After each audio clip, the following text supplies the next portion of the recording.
Roll no. 23VV1A1215. Name: GU Vertija.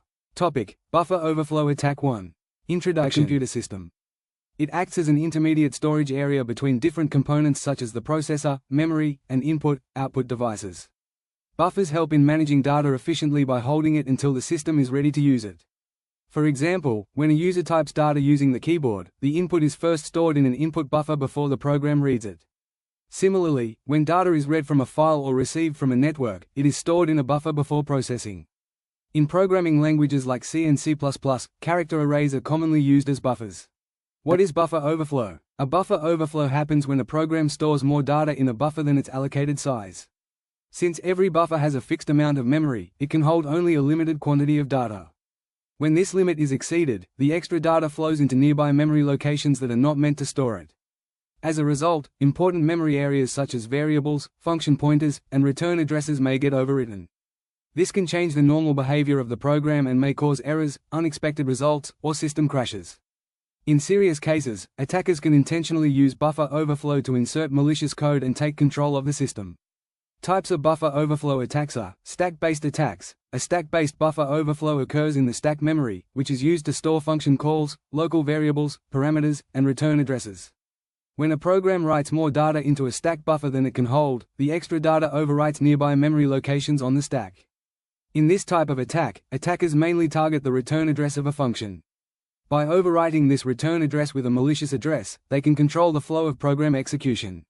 When the function finishes, instead of returning to the original location, the program jumps to the attacker's code. This allows attackers to run unauthorized programs and gain control over the system. Example of buffer overflow: C program. Hashtag include less than stdio. H greater than hash include less than string. H greater than int main. Char buffer 10 gets buffer. Printf %s buffer return 0. How attackers exploit buffer overflow. Attackers exploit buffer overflow vulnerabilities by deliberately providing very large or specially crafted input data to a program. This excess input exceeds the buffer's storage capacity and overflows into nearby memory locations. As a result, important memory areas such as variables, function pointers, and return addresses may be overwritten. By modifying these memory locations, attackers can change the normal flow of program execution. They may insert malicious code, redirect the program to execute harmful instructions, or gain unauthorized access to system resources. In many cases, attackers use this technique to steal sensitive information, install malware, or take full control of the affected system.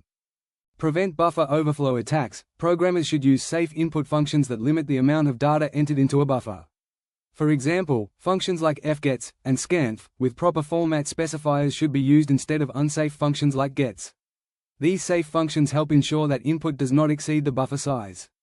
Programmers must also perform proper bounds checking before storing data in memory.